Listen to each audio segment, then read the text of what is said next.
multiplying decimals. So when we multiply decimals, we want to write it in algorithm form. So let's look at 3.2 times 6.8. Now, something we want to note is that how many numbers after the decimal places do we have altogether? So in this first number, we've got one number after the decimal, and in the second number, we've also got one number after the decimal. So in total, we're dealing with 2 decimal places. And we're going to make note of that to use it later. And now when we do the multiplication, we're just going to pretend there's no decimal points anywhere, just like it's 32 times 68. So we're going to do 8 times 2 first, which gives us 16. So we write the 6 and carry the 1. Then we're going to do 8 times 3, which is 24, plus the carried 1 gives us 25. So we write the 5. Now we're to carry the 2. Let's write it. Now we've got to use our tens value. So we're going to write a 0 in place in the unit so we can line up nicely with our tens. And we can do 6 times 2 gives us 12. So write the 2, carry the 1. There was already a 1 there. And we can do 6 times 3, which is 18, plus the carried 1 gives us 19. Write the 9. Nowhere to carry the 1, so we just write it. Add these up. 6 plus 0 gives us 6. 5 plus 2 gives us 7. 2 plus 9 gives us 11. So write the 1, carry the 1, and 1 plus 1 gives us 2. And now we're going to use the information we saved from before. So all up, there was 1 decimal place here, 1 decimal place here, which gave us 2 decimal places in total, which means our answer needs to have 2 decimal places.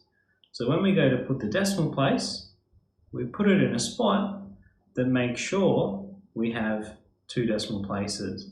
Two decimal places after the 2 numbers after the decimal point. So we get 21.76.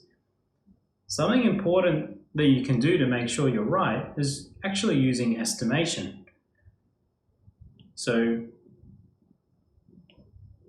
this number is, if we round it to a whole number, we get 3.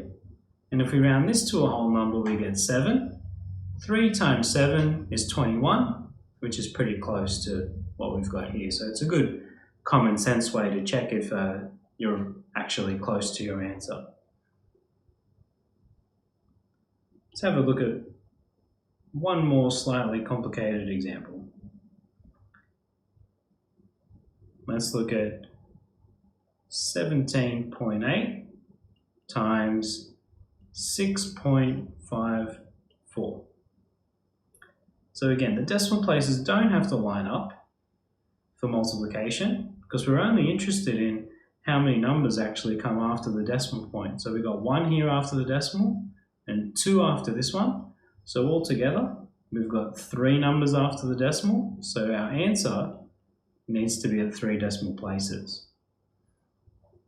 Now we can go ahead and do our multiplication. So 4 times 8 is 32, write the 2, carry the 3.